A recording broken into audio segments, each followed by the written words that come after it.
everyone, welcome back to our channel Fight for Your Dreams. So let's fight with me. I am Amandeep. As you know, ancient history हम cover कर रहे हैं, तो हम अब cover कर रहे थे एंशंट हिस्ट्री का पार्ट महाजनपद काल। तो महाजनपद काल को हमने अच्छे से स्टार्ट कर लिया है। मगध का उदय हमने कवर कर लिया है, भारत पर यूनानी और ईरानी आक्रमण को अच्छे से कवर कर लिया था। ठीक है, मगध के उदय के कारणों को हमने अच्छे से समझ लिया था। अगर आप चैनल पर नए हैं और आपने पीछे वाले वीडियोस नहीं देखे हैं तो प्लीज़ आप पहले वीडियोस देख लें, ताकि आपको पूरी की पूरी सीरीज अच्छे से समझ आ जाए। चेंजेस को हम कवर कर रहे हैं, तो स्टार्ट से ही आप यूज़ करें, लर्न करेंगे तो आपको अच्छे से समझ आ जाएगा। वैसे आज भी आपको अच्छे से समझ आ जाएगा, कोई दिक्कत नहीं है। आप ये वीडियो देख के भी बाकी वीडियोस देख सकते हैं। और अगर नए हैं तो चैनल को सब्सक्राइब कर दें, लाइक कर दें और शेयर कर दें। तो समझते हैं 6ठी सदी ईसा पूर्व में हुए आर्थिक बदलावों को। ठीक है, महाजनपद काल के अंदर हमने देखा था ईरानी और यूनानी आक्रमण के बाद में कुछ राजनीतिक और सांस्कृतिक चेंजेस आ गए थे, लेकिन आर्थिक चेंजेस क्या हुए उसके बारे में अभी हमें समझना है। तो अपने इस वीडियो में उसे कवर कर लेंगे, तो आप बिल्कुल कूल माइंड से समझेंगे कि किन किन क्षेत्रों के अंदर चेंजेस आए थे। कृषि अर्थव्यवस्था के अंदर क्या बदलाव आया था, काफ़ी बड़े क्षेत्र के अंदर बदलाव आया था, क्योंकि इस टाइम लोहे का यूज होना शुरू हो गया था ज़्यादा क्षेत्रों के अंदर। ठीक है, पहले तो क्या था, वैदिक काल के अंदर हमने कवर किया था कि वैदिक काल के अंदर लोहे का यूज ज़्यादातर हथियार बनाने के लिए किया जा रहा था। ठीक है, लेकिन महाजनपद काल के अंदर आकर हमें अब पता चलेगा कि कृषि के लिए भी लोहे का यूज होने लगा। ऐसा क्यों? क्योंकि अब गलाने की पद्धति के अंदर क्या हो गया था, चेंज आ गया था, टेक्निक में थोड़ा बहुत चेंज आने लग गया था। ठीक है, चेंज आने की वजह से क्या हुआ, लोगों के अंदर नॉलेज बढ़ा और लोगों ने क्या किया, लोहे का यूज करना स्टार्ट कर दिया कृषि के अंदर। ठीक है, और फिर कृषि के अंदर चेंजेस आने लगे हैं, तो यहाँ पर क्या होगा, अनाज के अंदर भी ज़्यादा अनाज उत्पादन में भी क्या होगा, प्रोत्साहन मिलने लगेगा। ठीक है, पहले गेहूं का मिल रहा था और हर जगह पर गेहूं क्या है, उसके लिए उपयुक्त जलवायु चाहिए गेहूं के लिए भी, और वैसे चावल के लिए भी चाहिए। लेकिन ये हम मध्य द्वार की क्षेत्र की बात कर रहे हैं, तो वहाँ पर अच्छे किस्म की ज़मीन है, मिट्टी है, उपजाऊ मिट्टी है और वर्षा की मात्रा भी काफ़ी अच्छी है। तो यहाँ पर क्या है, चावल काफ़ी अच्छी मात्रा में उत्पन्न हो जाता था। ठीक है, चावल का उत्पादन काफ़ी अच्छी मात्रा में हो जाता था, जिससे क्या है कि लोग अपने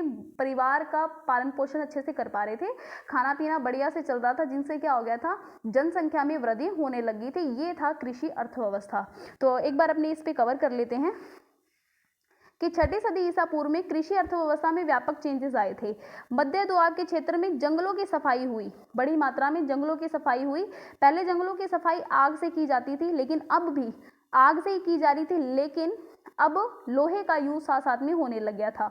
लोहे से बने कुदाल और लोहे से बने फाल की सहायता से भूमि के नीचे दबे हुए पेड़ों की जड़ों को साफ करना आसान हो गया था। तो आग से तो क्या होगा, ऊपरी जो पेड़ है वो क्लीन हो जाएंगे, लेकिन जमीन के अंदर जो पेड़ों की जड़ें धस जाती है, ठीक है, उसको निकालना आसान नहीं था पत्थर से या फिर आग से। तो लोहे का अच्छा यूज हो रहा था यहाँ पर पेड़ों की जड़ें निकालने में, उनको साफ करने में। ठीक है, तो लोहे का यहाँ पर सिस्टम चल रहा था अच्छे से। फिर इस काल में लोहे को गलाने की पद्धति पहले की तुलना में बेहतर हो गई थी।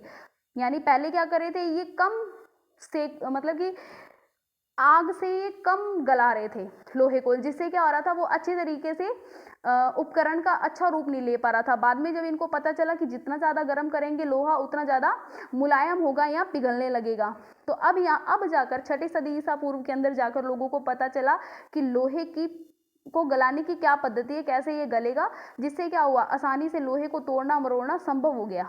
ठीक है, इस काल में बने लोहे के बने हुए कृषि उपकरणों में बढ़ोतरी हो गई। पहले हथियार बन रहे थे लोहे के, अब क्या हो गया, कृषि के उपकरणों में संख्या बढ़ने लग गई। अब हमें पता कैसे चलेगा, पता चला हमें जखेरा नामक एक जगह है, वहां से हमें हल का जो हल में फाल लगा होता है ना, वो लोहे का बना हुआ है, तो हल के फाल का साक्ष्य हमें मिलता है जखेरा से। ठीक है, तो आई होप ये समझ आ गया होगा। तो हम लोकेशन के लिए अलग से अपने कल ही एक क्लास लगा लेंगे, ठीक है, मैप पर। ठीक है, ताकि हमें कोई जगह ऐसा ना हो कि हमें नाम याद रखने पड़े और लोकेशन अपने को पता ना हो। लोकेशन देखेंगे, नाम अपने आप याद हो जाएगा। ओके, समकालीन ग्रंथों में भी हमें बेहतर प्रकार के जुताई के प्रमाण मिलते हैं कि भूमि की जुताई किस तरीके से होती थी, हमें ग्रंथों से भी पता चलते हैं। ग्रंथ कौन कौन से? सुत, निपात और अष्टाध्यायी से सूचना मिलती है कि भूमि को लोहे की वजह से 2-2 बार या 3-3 बार भूमि को जोता जाता था। ठीक है, इस वक्त धान की रोपाई की पद्धति में भी विकास हो गया। ठीक है, अब देखो, अब यहाँ पर इतना चेंज हुआ कि यहाँ पर अब खुद राजा या फिर कोई जो गृहपति है, भूमिपति है, वो खुद जमीन पे काम नहीं करता था। वहाँ पर अब दासों और कर्मकारों को कृषि में लगाने लग गए थे। ठीक है, तो इससे क्या हुआ, गेहूं की तुलना में चावल की भी उपज यहाँ पर होने लगी थी। ठीक है, तो मध्य दोआब की बात हम कर रहे हैं, वहाँ पर गेहूं की तुलना में चावल की उपज अधिक थी। अतः संभावित रूप से जनसंख्या वृद्धि को क्या मिल गया, प्रोत्साहन मिल गया। तो ये थी कृषि अर्थव्यवस्था में हुए बदलाव। आई होप आपको अच्छे से समझ आया होगा, कोई दिक्कत नहीं आई होगी। अब बात है भूमि पर निजी स्वामित्व की अवधारणा पर। निजी स्वामित्व यानी कि अब कृषि कर रहे हैं तो कृषि करने के लिए जो जमीन है उसके ऊपर किसका अधिकार है। ठीक है, अभी हमने वैदिक काल के अंदर पढ़ा था, तो वैदिक काल के अंदर इतना ज़्यादा हमें डिटेल में पता नहीं चला कि कि यहाँ पर कौन पूरा हकदार है ज़मीन का। ठीक है, हकदार की पूरी बात हमें पता नहीं चली थी, कौन यहाँ पर काम कर रहे थे, क्या ये जो भूमि थी वो दान में दी जा सकती थी, खेत वाली भूमि, कौन सी भूमि दे सकते थे, तो इन सब के बारे में हमें पता चलेगा। ऐसा माना जाता है कि बौद्ध काल में भूमि पर निजी स्वामित्व की अवधारणा क्षीण रूप में विकसित होने लग गई थी, थोड़ी बहुत स्टार्ट हो गई थी। पहली बार बौद्ध ग्रंथ में खेतपति, बसुपति और खेत श्रमिक जैसे शब्दों का प्रयोग होने लगा। देखो, पहली बार बौद्ध ग्रंथ में इन सब शब्दों का यूज हुआ है, खेतपति, बसुपति और खेत श्रमिक की। तो इसके अंदर क्या है, खेत, बसु और खेत। ठीक है, ये क्या है, खेत के बारे में बता रहे हैं। तो जो इसका मतलब क्या है, ये कहीं ना कहीं स्वामी की ओर संकेत करता है, पति, श्रमिक और ये भी पति है ना। तो समझ आ रही होगी आपको, ये जो वर्ड है ये कहीं ना कहीं भूमि स्वामी की ओर संकेत करते हैं। फिर हमें बौद्ध ग्रंथ से सूचना मिलती है कि श्रावस्ती के एक गृहपति ने जेत कुमार से जेतवन विहार लेकर महात्मा बुद्ध को दान में दे दिए थे। दान में दे दिए थे, यहाँ से क्या स्टार्ट हो रहा है, दान। देखिए, आप बाकी सब छोड़िए, दान में दे दिए थे। यहाँ पर ये बात स्टार्ट होगी कि भूमि दान में देनी स्टार्ट हो गई थी, भूमि दान देना शुरू हो गया था। यह भूमि दान का साक्ष्य है, किंतु हमें ये ध्यान रखना चाहिए कि इस काल में संभवतः खेती योग्य भूमि दान में नहीं दी जाती थी। जिस भूमि पर खेती कर सकते थे या फिर जिस भूमि पर खेती होती थी उस भूमि को दान में नहीं दिया जाता था। इस बारे में बौद्ध ग्रंथ विनय पिटक के अंदर स्पष्ट रूप से कह दिया गया था कि केवल बगीचे, जंगल की भूमि दान में दी जाएगी। इससे क्या बात पता चली, इससे ये बात पता चली, देखो दान कौन करेगा, जिसके पास ज्यादा जमीन होगी, जिसके पास में ज्यादा संपदा होगी। अगर संपदा ही नहीं है किसी गरीब के पास में, वो क्या दान देगा। संपदा किसके पास में होगी, राजा महाराजाओं, पुरोहित और सरदारों के पास ही होगी। तो कहने की बात ये है कि अनुदान देने का जिक्र मिल रहा है, यानी कि अब राजा ने बंजर भूमि, अब खेती वाली जमीन तो दे नहीं सकते, यानी कि बंजर भूमि, जंगल में खेती हो नहीं रही है और खानों में खेती हो नहीं रही है, इन सब पर अधिकार किसका हो गया, राजा का हो गया। क्लियर है, आज भी हम ये देख सकते हैं, आज भी ये सिस्टम हम देख सकते हैं, है ना। बंजर भूमि, जंगलों और खानों पर अधिकार किसका होता है, ओके, हेड का ही होता है, सरकारों का ही होता है। क्लियर है ना। आई होप आपको ये पूरा समझ आ गया होगा, कोई यहाँ पे प्रॉब्लम नहीं आई होगी भूमि पर निजी स्वामित्व की अवधारणा पर। क्लियर है, ओके। शिल्प विकास की तरफ चलते हैं। देखो अब क्या हुआ, कृषि अधिशेष बचने लग गया, प्रोत्साहन मिला कृषि अधिशेष को। अब क्या होगा, लोग दूसरे कामों में लगेंगे, जो खेती नहीं कर रहे हैं उनको भी अच्छे से अनाज मिलेगा, खाने पीने के लिए मिलेगा, तो वो दूसरा काम करना स्टार्ट कर देंगे। तो यही बात है कि कृषि अधिशेष ने विकास का मार्ग प्रशस्त किया, ना सिर्फ शिल्प विकास का मार्ग प्रशस्त किया बल्कि शिल्प को प्रोत्साहन भी दिया, शिल्पीकरण को इन्होंने प्रोत्साहन भी दिया, लोगों को कहा कि आप शिल्प के क्षेत्र में आइए। ठीक है, हमें बौद्ध ग्रंथ में 18 प्रकार के शिल्पों की सूचना मिलती है। ठीक है, आई होप आपको ये पूरा समझ आने लग गया होगा। देखो अब शिल्प के अंदर विकास होने लगा है, तो अब जो शिल्पी होते थे उनके रहने के लिए भी एक विशेष स्थान होने लग गया था, सभी शिल्पी एक ही जगह पर रहते थे। तो उदाहरण के लिए जैसे कि हमें पता चला कि विशाली में कुम्हारों की बस्ती, देखो वहां पर बहुत ज्यादा बर्तन हमें मिले हैं, तो हम वहां पे क्या कह रहे हैं उसको, कुम्हारों की बस्ती। यहाँ पर सभी शिल्पी एक साथ में रह रहे होंगे, तो क्लियर है, आपको ये समझ आ गया किस वजह से हुआ? कृषि अधिशेष की वजह से शिल्पी को विकास मिला। हमने अभी तक आर्थिक बदलाव में देख लिया है, हमने सबसे पहले कृषि अर्थव्यवस्था में क्या चेंज आए, उसके बाद में भूमि स्वामित्व की जो अवधारणा थी वो क्या थी, उसे हमने कवर कर लिया। शिल्पी विकास, शिल्प का विकास जो हुआ वो किस वजह से हुआ? कृषि अधिशेष की वजह से हुआ। बाकी लोग दूसरे कामों में लग गए और सभी शिल्पी जो थे एक जगह पर इकट्ठे होकर रहने लगे, और उसका साक्ष्य हमें मिलता है विशाली के नगरों से, ठीक है, बस्तियों से। अब आती है श्रेणी व्यवस्था, इस पर कई बार क्वेश्चन भी आ जाता है। श्रेणी व्यवस्था ये महाजनपद काल से संबंधित व्यवस्था है, ठीक है। तो महाजनपद काल में आपसी प्रतिस्पर्धा से, आपसी कंपटीशन से बचने के लिए शिल्पी समूहों ने इकट्ठा होकर उत्पादन करना स्टार्ट कर दिया। बोले कि अभी हम इकट्ठा होकर सेल किया करेंगे, उत्पादन किया करेंगे, ठीक है। शिल्पियों का जो समूह होता था, संगठन होता था, उसको बोलते थे श्रेणी। शिल्पियों के संगठन को बोलते थे श्रेणी, और व्यापारियों के संगठन को बोलते थे, जो व्यापार करते थे, सामान खरीद के एक जगह से दूसरी जगह बेचते थे, व्यापारियों के संगठन को बोलते थे निगम, ठीक है। और व्यापारियों के संगठन का जो हेड होता था उसको बोलते थे श्रेणी। क्या बोलते थे उसको? श्रेणी। क्लियर है? और जो श्रेणियों का प्रधान होता था, यानी कि शिल्पियों का जो प्रधान होता था, उसको बोलते थे प्रमुख या फिर ज्येष्ठक। क्लियर है? कोई प्रॉब्लम नहीं है यहाँ पर। शिल्पियों का जो संगठन होता था उसको श्रेणी कहते थे, और इसके हेड को कहते थे ज्येष्ठक। व्यापारियों के संगठन को निगम कहते थे, और इसके प्रधान को कहते थे श्रेणी। क्लियर है? हाँ। एक बुद्ध ग्रंथ से हमें सूचना मिलती है कि दो ज्येष्ठक के अधीन, दो ज्येष्ठक, ठीक है, जो अपने श्रेणियों के हेड होते थे, उनके अधीन 100 परिवार काम करते थे शिल्पियों के। दो ज्येष्ठकों के अधीन शिल्पियों के 100 परिवार काम किया करते थे। क्लियर है? आई होप ये समझ आ गया होगा। इस काल के आर्थिक जीवन में भी श्रेणियों का महत्वपूर्ण योगदान था। इसके द्वारा जो श्रेणियां होती थी, श्रेणियों यानी कि किसकी बात कर रहे हैं? यहाँ पर बात कर रहे हैं हम व्यापारियों के समूह हेड की, व्यापारियों के समूह के हेड की बात कर रहे हैं। इनका महत्वपूर्ण योगदान था। ये क्या करते थे? ये वस्तुओं की गुणवत्ता को निश्चित करते थे कि ये वस्तु कैसी है, अच्छी है, क्वालिटी को देखते थे। ये जो श्रेणियों के हेड जो व्यापारियों के हेड होते थे। साथ ही उनके द्वारा वस्तुओं का मूल्य भी निर्धारित किया जाता था। श्रेणियों के अपने झंडे हुआ करते थे, शिल्पियों के नहीं, श्रेणियों के, व्यापारी संगठनों के अपने झंडे हुआ करते थे, ठीक है। उनकी अपनी अलग पहचान होती थी, उनकी मुहर होती थी। श्रेणियों के अपने अपने कानून हुआ करते थे, और इनके जो कानून होते थे वो राज के कानून के बराबर चलते थे, ठीक है ना। कि कोई भी ऐसा नहीं है कि राज के कानून बड़ा हो गया तो वह राज के कानून की पालना करेंगे और श्रेणियों के कानून की पालना नहीं करेंगे, तो वो ये साथ साथ में चलते थे, राज के कानून और श्रेणियों के कानून। साथ ही सामाजिक जीवन में भी श्रेणियों की भागीदारी होती थी। बताया जाता था कि महिला बौद्ध संघ को, अगर महिला बौद्ध संघ को एक्सेप्ट करना चाहती है या फिर उसकी सदस्यता ग्रहण करना चाहती है, तो उसे अपने पति के साथ साथ में अपने पति की जो श्रेणी है उससे भी परमिशन लेनी पड़ेगी।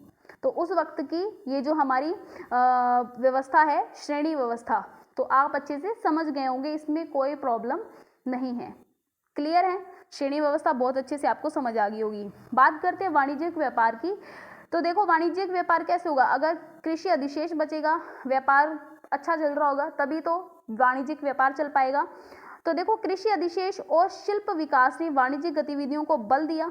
इस प्रकार की व्यापारिक वस्तुओं में गैर कृषि और गैर कृषि दोनों तरीके की वस्तुएं आती थी। तो शिल्प विकास, देखो कृषि अधिशेष तो ये आगे कृषि से संबंधित, और शिल्प विकास यानी आगे कृषि से बाहर।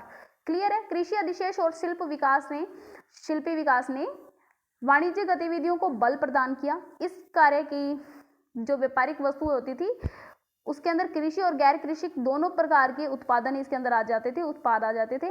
महत्वपूर्ण व्यापारिक मार्ग अस्तित्व में आए। अब देखो, वाणिज्यिक व्यापार करना है तो मार्ग की जरूरत पड़ेगी, कोई ना कोई मार्ग खोज के एक जगह से दूसरी जगह पर जाना ही पड़ेगा, है ना। तो महत्वपूर्ण व्यापारिक मार्ग अस्तित्व में आने लगे। तो जब ये मार्ग अस्तित्व में आए तो बौद्ध और जो जैन भिक्षु थे उन्हीं मार्गों पर चलने लगे, उन्हीं मार्गों पर अवलंबन करने लगे, यानी कि उन्हीं मार्गों पर जाकर अपने धर्म का प्रसार करने लगे थे, ठीक है। जिनका उपयोग व्यापारी कर रहे थे उसी का यूज बौद्ध और जैन धर्म के जो अनुयायी थे वो कर रहे थे। उदाहरण के लिए महात्मा बुद्ध ने राजगिरी से कुशीनगर तक की यात्रा में अनेक व्यापारिक मार्गों को पार किया। तो राजगिरी से कुशीनगर तक वो उन्होंने यात्रा की थी। उस यात्रा के दौरान बहुत सारे व्यापारिक मार्ग आए थे जिनको पार किया था महात्मा बुद्ध ने। ठीक है, फिर उसके बाद में जो राजवैद्य थे, राजवैद्यक जीवक, राजवैद्य, वैद्य पता चल रहा है ना, वैद्य थे ये कौन थे? वैद्य थे। ठीक है, इन्होंने भी तक्षशिला से स्वास्थ्य एवं राजनीति की यात्रा की थी। स्वास्थ्य, ठीक है, इस काल में एक महत्वपूर्ण व्यापारिक मार्ग के रूप में उत्तरापथ की सूचना मिलती है। उत्तरापथ की सूचना मिलती है, जैसे दक्षिणापथ था ना, हमने जब पढ़ा था, वैसे ही सेम यही बात हम कर रहे हैं उत्तरापथ की। क्लियर है ना? देखो, वाणिज्यिक व्यापार, जब व्यापारी अपने सामान का आदान प्रदान करेंगे, बेचेंगे उसको, तो उनको मार्ग तो तलाशने पड़ेंगे। एक जगह से दूसरी जगह पर जाने के लिए मार्गों की खोज करेंगे तो मार्ग अस्तित्व में आएंगे। उन्हीं मार्गों का अवलंबन करते हुए जैन भिक्षुओं और बौद्ध भिक्षुओं ने अपने धर्म का प्रचार करना शुरू कर दिया। तो उसी का एग्जाम्पल हम दे रहे हैं। इन सब के अंदर सबसे महत्वपूर्ण था उत्तरापथ। ठीक है, उत्तरापथ की हमें सूचना मिलती है। पाणिनि जो था वो इससे परिचित था। ठीक है, ये मार्ग जो था वो उत्तरापथ का जो मार्ग था तक्षशिला को राजगिरी से जोड़ता था। ठीक है, तो तक्षशिला आपको पता होगा, राजगिरी की लोकेशन में आपको सेंड कर दूंगी। इस मार्ग पर व्यापारियों के कारवां जाया करते थे। किस पर? उत्तरापथ पर। उत्तरापथ जो कि तक्षशिला को राजगिरी से जोड़ता है, ठीक है, उसे बोलते हैं उत्तरापथ। इस उत्तरापथ पर व्यापारियों का कारवां जाया करता था। ठीक है, जैसे कि ये जो व्यापारी होते थे, हमें समकालीन ग्रंथों से पता चला है कि ये 1000 गाड़ियों पर माल ढोकर एक जगह से दूसरी जगह ले जाया करते थे उत्तरापथ से। क्लियर है? तो ये था उस वक्त का वाणिज्य। समझते हैं मुद्रा अर्थव्यवस्था का विकास। तो मुद्रा अर्थव्यवस्था के विकास में क्या हुआ था कि इस समय कौन सी मुद्रा चल रही थी। वैसे आहत मुद्राओं के बारे में हमने पढ़ना शुरू कर दिया था, तो यहाँ पर भी नियमित सिक्के चलने शुरू हो गए थे। जैसे कौड़ी की साक्ष्य हमें मिलता है, जैसे कि उत्तरी जो काले मृदभांड हमें जहाँ से मिले थे उत्तरी भारत के अंदर, वहाँ से हमें कौड़ी के साक्ष्य मिलते हैं। ठीक है, मुद्राएं ये चांदी तांबे की हुआ करती थी। तो मुद्रा अर्थव्यवस्था के विकास में इतना हमें देखने को जरूर मिलेगा। तो समझते हैं मुद्रा महाजनपद काल में अर्थव्यवस्था का महत्वपूर्ण लक्षण क्या था? मुद्रा अर्थव्यवस्था का प्रारंभ होना। ठीक है, तो महाजनपद काल में, तो ये फैक्ट भी हमें पता चलता है यहाँ से कि मुद्रा अर्थव्यवस्था का आरंभ कहाँ से हुआ, विकास कहाँ से हुआ, तो महाजनपद काल से हुआ। वैदिक काल से हमें कुछ जिक्र जरूर मिलता है, लेकिन उस वक्त नियमित सिक्के थे नहीं, है ना, नियमित सिक्के नहीं थे। वस्तुतः नियमित सिक्के इसी काल में प्रचलन में आए थे। किस काल में? महाजनपद काल में। समकालीन ग्रंथों में मौद्रिक गतिविधियों की सूचना हमें मिलती है, जैसे कि कौन से ग्रंथों में? बौद्ध ग्रंथ से हमें पता चलता है कि साकेत के किसी गृहपति ने, साकेत एक जगह है, वहाँ के गृहपति ने अपने पुत्र के रोग मुक्त हो जाने पर राजवैद्य जीवक, जिसके बारे में हमने अभी पढ़ा था, जिन्होंने व्यापारिक मार्ग का अवलंबन किया था, है ना, उनको मतलब गृहपति ने उनको 16,000 मुद्राएं भेंट में दी थी। ठीक है, उसी प्रकार काशी के एक महत्वपूर्ण गृहपति थे अनाथ पिंड, उन्होंने विहार खरीदकर बौद्ध को अर्पित किया था। इस प्रकार इस काल में खरीद बिक्री जो थी उसके अंदर मुद्रा का प्रचलन शुरू हो गया। खरीद बिक्री के अंदर क्या होने लग गया? वस्तुएं आदान प्रदान नहीं होती थी, अब मुद्रा का प्रचलन शुरू हो चुका था। पुरातात्विक साक्ष्य में भी इस बात की हमें पुष्टि मिलती है। ठीक है, इस काल से हमें सैकड़ों हजारों आहत मुद्राएं मिल रही है। ठीक है, भारत के अलग अलग क्षेत्रों से। इस काल के अंदर मुद्रा का प्रचलन लगभग कब हुआ था? 5वीं सदी ईसा पूर्व के अंदर हो गया था। 5वीं सदी ईसा पूर्व के अंदर स्टार्ट हो गया था मुद्राओं का प्रचलन, जो कब तक चलता रहा? आगे 4-5 वर्षों तक चलता रहा। अधिकतर मुद्राएं होती थी चांदी की, किंतु चांदी तांबे मिक्स भी होते थे। ठीक है, और अकेले तांबे की मुद्राएं भी बनाई जाती थी। चांदी की मुद्राएं होती थी ज़्यादातर, कभी कभी चांदी और तांबे को मिक्स कर लिया जाता था, चांदी और तांबे को, और कभी कभी अकेले तांबे की मुद्राएं भी बना ली जाती थी। आहत मुद्राओं के अलावा उत्तरी काले पॉलिशदार मृदभांड वाले जो स्थल थे उत्तर भारत के अंदर हमने देखे थे ना उत्तरी काले पॉलिशदार मृदभांड, जबकि दक्षिण के अंदर थे लाल है ना, लाल पॉलिशदार मृद भांड थे। तो वहाँ से हमें कौड़ी के साक्ष्य मिलते हैं। किसके साक्ष्य मिलते हैं? कौड़ी, है ना। तो कौड़ी आपने सुनी होगी, मुझे नहीं लगता आप में से किसी ने भी ना सुना हो कौड़ी। तो इसका प्रयोग भी मुद्रा की तरह किया जाता था, इस प्रकार हम देख सकते हैं। तो इस काल में क्या हुआ था? मौद्रिक अर्थव्यवस्था का विकास हुआ था। आई होप आपको समझ आ गया होगा। अब समझते हैं महाजनी व्यवस्था, यानी कि ब्याज पर देने वाला सिस्टम। किसी को पैसे दिए, उसे पैसे देकर ब्याज ले लेना, ठीक है, ब्याज के साथ में, सूद के साथ में ब्याज ले लेना, ये सब सिस्टम स्टार्ट हो गया था महाजनी व्यवस्था के अंतर्गत, महाजनपद काल के अधीन में। क्योंकि इस काल के अंदर क्या हो गया था? मुद्रा का विकास हो चुका था, इसीलिए इस काल में साहूकारी यानी कि महाजन व्यवस्था का भी आरंभ शुरू हो गया। मुद्रा स्टार्ट हो गई थी, तो मुद्रा स्टार्ट हो गई थी तो यानी कि अब लोगों को पूंजी की आवश्यकता थी। तो पूंजी जिसके पास नहीं है वो क्या करेगा? उधार लेगा, उधार के बदले में वो क्या चुकाएगा? ब्याज भी चुकाएगा साथ साथ में, ठीक है। तो बौद्ध ग्रंथ से हमें सूचना मिलती है कि इस काल में साहूकार अथवा महाजन के द्वारा व्यापारियों को ऋण, ब्याज पर ऋण दिया जाता था, जिससे क्या होता था? व्यापारियों की पूंजी की आवश्यकता पूरी हो जाती थी, तो दूसरी तरफ साहूकारों को क्या मिल जाता था? ब्याज के रूप में आमदनी हो जाती थी उनकी, है ना। इस काल में एक महत्वपूर्ण सूत्र जो था, गौतम ने इस काल में आमदनी के प्रमुख साधनों के रूप में ब्याज प्राप्त करने का जिक्र किया है, ठीक है। तो गौतम बुद्ध ने इस काल के अंदर प्रमुख साधन के रूप में ब्याज प्राप्त करने का जिक्र किया है कि मुद्रा ही वापस नहीं देनी है, हो सकता है कि ब्याज के रूप में कुछ और चीज ले ली जाती हो। फिर इस काल में बौद्ध धर्म एवं जैन धर्म में महाजनी और साहूकारों को मान्यता प्रदान की।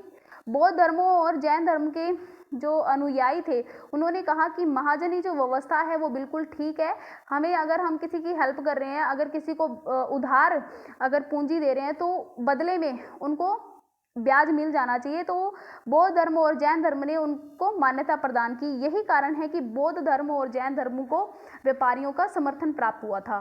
क्लियर है? महाजनी व्यवस्था समझ आ गई? बिल्कुल इजी है, बिल्कुल समझ आ गया होगा, एक बार आप रिवाइज कर लेना इसको। नगरीकरण को समझते हैं। महाजनपद काल में द्वितीय नगरीकरण का काल स्टार्ट हो गया था। हमें पता है महाजनपद काल को अपने, जब मगध का उदय होता है उसको बोलते हैं कि द्वितीय नगरीकरण स्टार्ट हुआ है। यहाँ पर देखो, जहाँ पर हमारा जो प्रथम नगरीकरण था यानी सिंधु घाटी वाली बात, उसके अंदर आधार क्या था? सिंधु घाटी थी। सिंधु घाटी की वजह से उपजाऊ क्षेत्र था, वहाँ पर क्या हो गया? अच्छी खासी फसल होने लग गई, अच्छे खासे अनाज का उत्पादन होने लग गया और नगरीकरण को बढ़ावा मिल गया। तो ये तो था उत्तरी पश्चिम क्षेत्र के अंदर। जब द्वितीय नगरीकरण हुआ महाजनपद काल के अंदर, तो उसका आधार था मध्य गंगा घाटी। मध्य गंगा घाटी के अंदर क्या होने लगा था? मध्य गंगा घाटी के अंदर होने लगा था बड़ी व्यापक मात्रा के अंदर धान का उत्पादन, है ना, यानी कि चावल का उत्पादन होने लग गया था। क्लियर है? तो यहाँ से क्या होगा? कृषि अधिशेष बचेगा और नगरीकरण को प्रोत्साहन मिलेगा। इस काल में नगरों का प्रसार उत्तर भारत, उत्तर पश्चिमी भारत और मध्य भारत तक देखा जा सकता है। तो ये काफी विस्तृत क्षेत्र में फैला हुआ था, जबकि सिंधु घाटी वाला क्षेत्र जो था वो इतना विस्तृत था नहीं। ये तो देखो कहाँ से स्टार्ट हो रहा है? मध्य भारत बोल रहे हैं, उत्तर पश्चिम कह रहे हैं, और उत्तर भारत के अंदर ये फैला हुआ था। समकालीन ग्रंथों से विभिन्न नगरों की सूचना हमें मिलती है। एक यूनानी थे अरिस्तोबुसल, ये बताते हैं कि सिकंदर ने अपने आक्रमण के समय मध्य झेलम और व्यास नदियों के बीच के अंदर जो लोगों के राज्यों के साथ साथ में व्यास और जो झेलम नदी के बीच का जो क्षेत्र था वहां के राज्यों को तो जीता ही था सिकंदर ने। हमने जब यूनानी आक्रमण कवर किया था तब हमने देख लिया था, पोरस वाली एरिया की बात ये कर रहे हैं, ठीक है। उस एरिया को तो जीता ही था, लेकिन साथ साथ में 5000 नगरों को भी इन्होंने जीत लिया था। ये संख्या काफी ज्यादा है, लेकिन फिर भी हमें इस बात से पता चलता है कि उस वक्त नगरों का अस्तित्व उत्तर पश्चिम के क्षेत्रों तक पहुंच गया था, ठीक है। उसके अलावा हमें अगर ग्रंथों को छोड़ देते हैं तो पुरातात्विक साक्ष्यों के आधार पर भी हमें पता चलता है। जब हम तक्षशिला को देखते हैं तो तक्षशिला हमें पुरातात्विक साक्ष्यों के रूप में बताती है कि यहाँ पर नगर हुआ करते थे। उसी प्रकार बौद्ध ग्रंथों में उत्तर भारत में लगभग 600 नगरों का जिक्र देखने को मिलता है। तो ठीक है, बौद्ध ग्रंथों ने भी बोला है कि उत्तर भारत के अंदर लगभग 600 नगरों का अस्तित्व था। तो वही द्वितीय नगरीकरण का आधार, ठीक है। तो मुझे नहीं लगता आपको ये समझ आया होगा। उसके अलावा देखो यहाँ पर ये वापस रिपीट हो गया यहाँ तक। अब देखो कौन कौन से नगरों की बात कर रहे हैं। नगरों की बात कर रहे हैं, ये श्रावस्ती नगर है, देखो एक मिनट, श्रावस्ती जैसे 20 नगर हैं, फिर भी 6 ऐसे नगर हैं जिसकी पहचान हम महानगर के रूप में कर सकते हैं। कौन कौन से? कौशाम्बी, काशी, श्रावस्ती, साकेत और राजगिरी, चंपा। ये 6 नगर ऐसे हैं जिनको हम महानगर कह सकते हैं, बड़े नगर कह सकते हैं। नगरीकरण की ये जो आधार जो मध्य गंगा घाटी की वजह से हुआ था, तो उसका परिणाम हम इन 6 एरिया को देखकर कर सकते हैं कि ये महानगर उस समय विकसित हुए थे। इनमें से कुछ नगरों की पुष्टि पुरातात्विक साक्ष्यों के आधार पर की गई है, केवल साहित्यिक ग्रंथों के आधार पर नहीं की गई कि हम बोले कि ग्रंथों में लिखा हुआ है तो हम इसके पीछे लग गए हैं। नहीं, इसके लिए हमने क्या किया? तुलनात्मक अध्ययन किया है पुरातात्विक साक्ष्यों का साहित्यिक साक्ष्यों के साथ में तुलना करके। आई होप आपको ये पूरा कोई प्रॉब्लम नहीं आई होगी समझने में, पूरा वीडियो आपको अच्छे से समझ आया होगा। इस वीडियो का PDF फाइल आप नीचे दिए गए कमेंट के में टेलीग्राम लिंक को क्लिक करके ले सकते हैं, और PDF जो है वो लॉक है तो उसका पासवर्ड है 2222। ठीक है, तो आप पासवर्ड लगा लेना और PDF ले लेना, अच्छे से पढ़ना, रिवाइज कर लेना, कोई प्रॉब्लम नहीं आएगी। मिलते हैं एक नए वीडियो के साथ में और इंटरेस्टिंग वीडियो के साथ में। तब तक के लिए बाय, टेक केयर एंड जय हिंद।